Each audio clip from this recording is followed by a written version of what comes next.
Nova Marine Techno 40, a new concept in the field of high-speed travel at sea. The first motorcars had no suspension systems, and it was only increasing speeds that prompted designers to come up with a new system able to absorb the shocks generated by bumpy road surfaces. Now, this elementary idea has been applied to the nautical field by Fabio Buzzi, the designer of the latest rubber boat from Nova Marine, the Sardinian boat builders that lead the world in the production of RIBs, or rubber inflatable boats.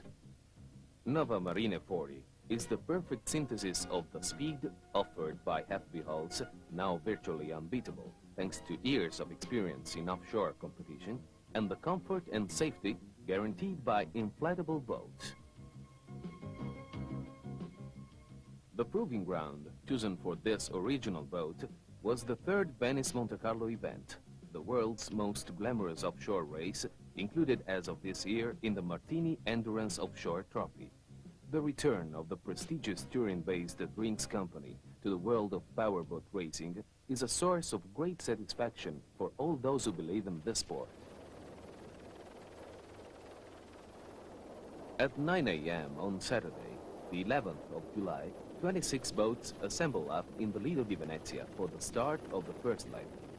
Pre-race favorites include Renato della Valle's ultra-fast Inas Italia, Fiat Uno, driven by the Norwegian Andreas Ugland, and Adriano Panata's Blanks. But onlookers are stunned by the ease, with the aid of only a little swell, with which Buzzi's Gommolo, a nickname coined by the press for the designer's inflatable boat, manages to get in amongst the leaders and keep up with far more powerful craft. The credit for this goes not so much to the boat's top speed, as to the shock-absorbing capacities of the inflatable side members, which ensure pedal-like landings, thus allowing the boat to pick up speed rapidly after every wave. It is precisely this ability to plane smoothly over choppy water, something conventional hulls are completely unable to do, that makes the difference between Gommolo and all the other entrants. For this first leg, Gommolo is crewed by Fabio Buzzi, Andrea Bonomi, Gian Domenico Soldi, and Alex Conti, three world offshore champions side by side in the same boat. But they are up against some more than respectable opponents, including Norwegian Andreas Ugland and Jan Hilestad, aboard Fiat Uno, a boat powered by three CTEC single-turbo engines capable of pumping out a mighty 2,250 HP overall. But the man to beat is another world champion. Renato della Valle shows up at the start aboard a genuine monster. This is Inas Italia, fitted with four CTEC twin turbos, good for a blockbusting 3,000 HP. At Pescara, Inas Italia crosses the line first ahead of Fiat Uno and Nova Marine Tecno, but Gommolo nevertheless headed the Index of Performance, the special classification for the boats that managed to return the best improvements in performance.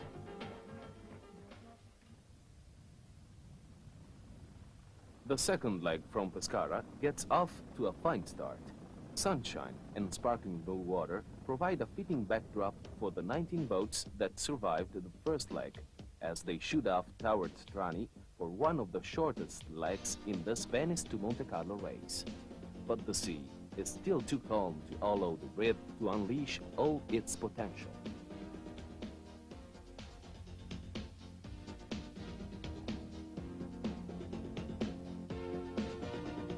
Panata's Blanks also shows after having been held up the day before by a series of problems.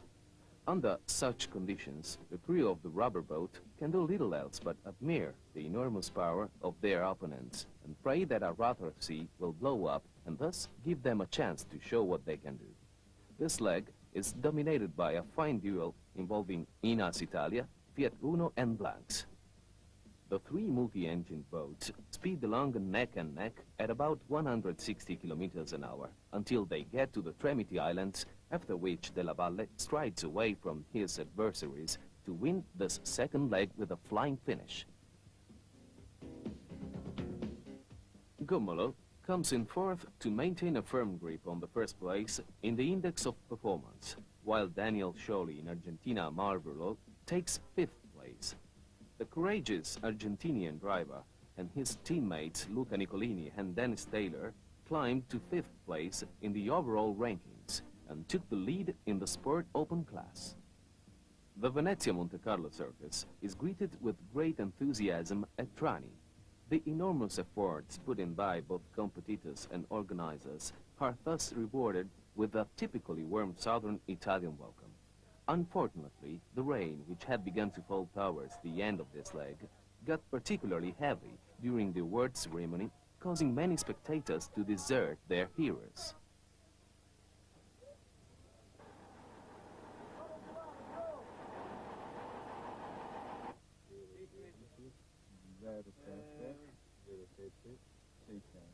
T'hanno riparato? Porco zio!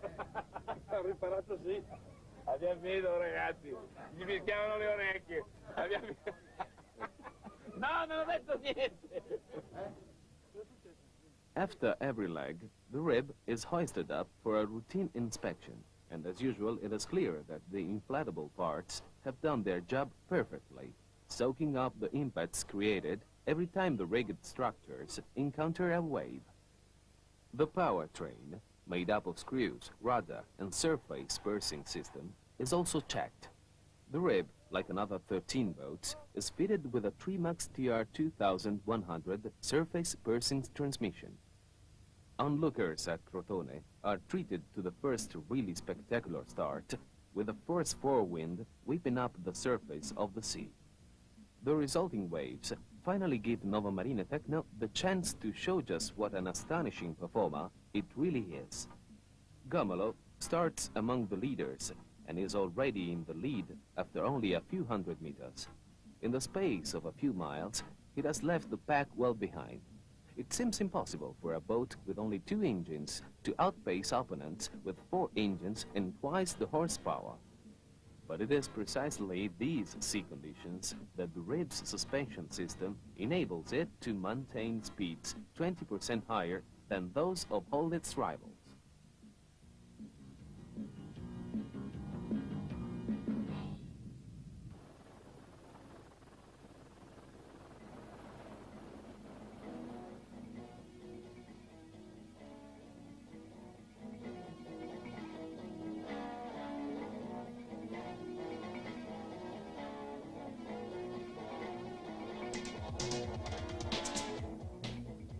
Unfortunately for Gomolo, however, after an hour of competition, the sea grows calm, thus permitting Inas Italia and Fiat Uno to catch up. The 3 boats pass through the Straits of Messina in this order to begin the long haul back up the peninsula. Vibo Valencia witnesses familiar placings with Della Valle first, Fiat Uno second, and Nova Marine Techno third. The rubber boat is the star of the show once again in the leg between Vibo Valencia and Naples. The start takes place with the sea already choppy, and Buzzi's inflatable boat is still in the lead by the time it reaches Capri. The sequences showing the rib at speed show how little work the inflatable side members have to do when the water is calm. Under such conditions, they do not even get wet, and so only the chines of the spray rails of the special multi-step hull come into contact with the surface of the water. As a result, friction is reduced to a minimum. The crew of Gomolo are beginning to harbor hopes of winning the leg, when suddenly Inas Italia heaves into sight amid a cloud of spray. But a second place is no one the less an extremely gratifying result for Buzzi the driver. For Buzzi the designer, on the other hand, gratification is the order of the day, just as it has been since the start of the race. Yet again, the first 5 boats to cross the line bore the colorful parrot logo of FB Design.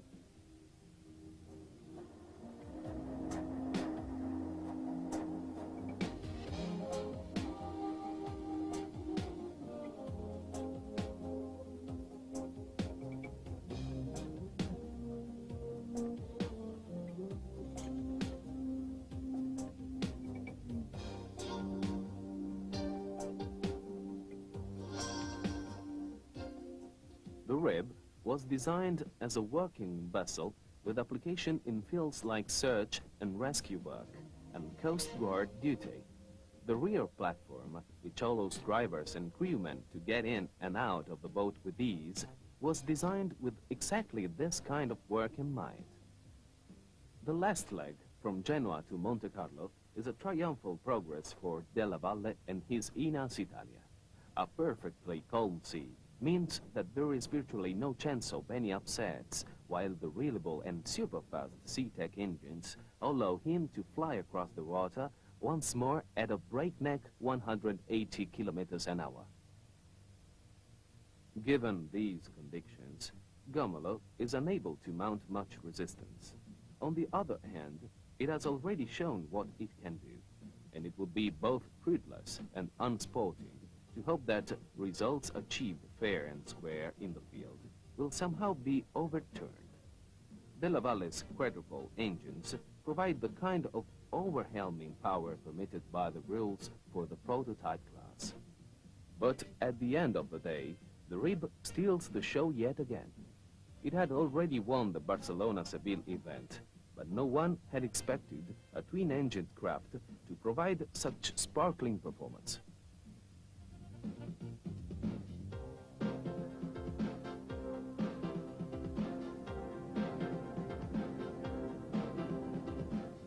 Ideally, a place on the winner's podium should have been reserved for the organizers of the Venice Monte Carlo race, whose splendid efforts have made this event the best possible, proving ground for all those interested in the production of working boats and fast planning hulls alike.